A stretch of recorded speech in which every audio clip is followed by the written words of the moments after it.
annabi. Kano TV.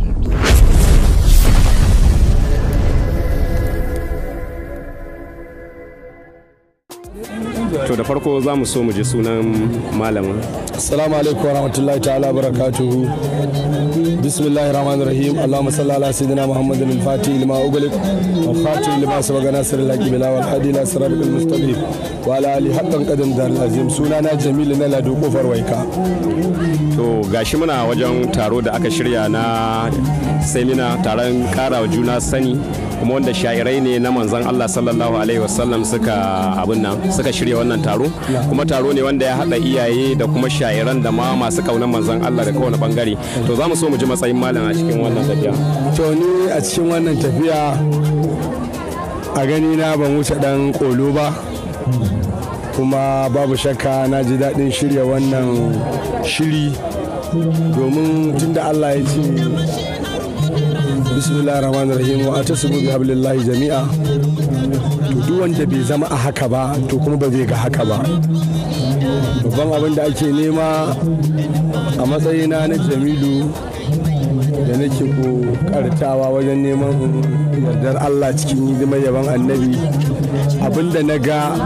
ba zan iya ba ko ban fahimta ba, in na tambayi misali kamar kai dinnan wannan abin ya yi daidai, ka taya ni da ya yi daidai ko ku a'a da gyara, to kaga za a samu ci gaba. Amma in yi abin dinga ganin cewar ba wanda ya isa abin nan da na yi daidai ne, to wannan kuskure ne, kamar da dan uwa malam Bashir dan Musa ya faɗa, da ba haka ake yi ba. Kuma duk wanda ya taso a cikin harkar bege irin namu na da ba alfahari ba, alfahari muke yi ba, da duk sha'irin da ka sani irin wannan zubin rayuwar ban san adadin zuwa na daga kofar ka zuwa sheka ba a ƙasa, zuwa birgiyar a ƙasa, zuwa bacirawa, zuwa duk inda ga ci kowa a wannan rayuwar a ƙasa ake yawo, saboda ka duk ƙafafuwanmu za ga sun abin nan. Amma inda muka gode wa Allah a cikin hidimar annabi ne, ga shi da muna yawo a ƙasa, muka koma muna yawo a mota, har a jirgin sama yanzu yawo ake aje yaban annabi. Wannan ya ishe mu arziki, amma wannan ba ta samuwa dole sai da tsarki na neman tsarkin zuciya. Dole ne mai yaban annabi a same shi yana ƙoƙarin zuwa makaranta ko zama da ma'abota makaranta, domin me idan kana yaban annabi, idan duka musulmin duniya sun cancanta shi koyi da ɗabi'o'in khairul bariyati, to mai yaban annabi shi ya kamata tunza zai ce manzan Allah mai haƙuri ne, manzan Allah mai kyauta ne, manzan Allah mai jin kai ne, manzan Allah mai cika alƙawari ne. To a same ka kai ɗin da kake faɗa haka kana kwaikwayon wannan aikin, ba ka zama ƙaulin bila amalin ba. To akramaka Allah, da yake wannan taron an shirya shi ne domin wayar da kan al'umma, musamman sha'irai a kan tsarkake harshe, a kan yaban shugaba sallallahu alaihi wasallam, sannan kuma da kokarin janyo hankalin mata wajen kiyaye shigarsu ya zama sun shiga inda ya kamata a da za. To wani irin alfanu kake ganin an samu a kan wannan abu?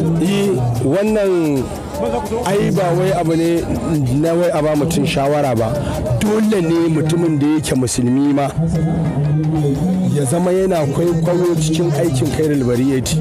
Misali, bai kamata a ga ya mace da take yaban khairul bariyati ba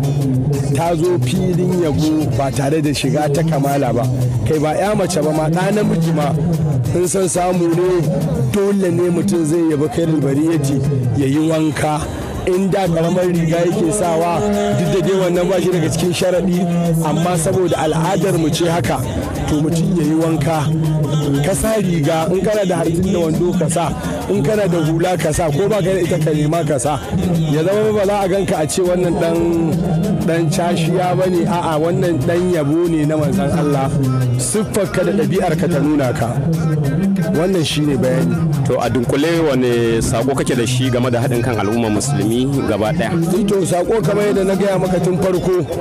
duk abin da ake son a ci gaba ya yiwu sai an haɗa kai. Duk irin yadda mutum yake jin cewa zai iya kaza zai iya kaza, to idan babu haɗin kai ba zai iya ba, saboda shi Allah haka yake ya tsara wa al'umma cewa wane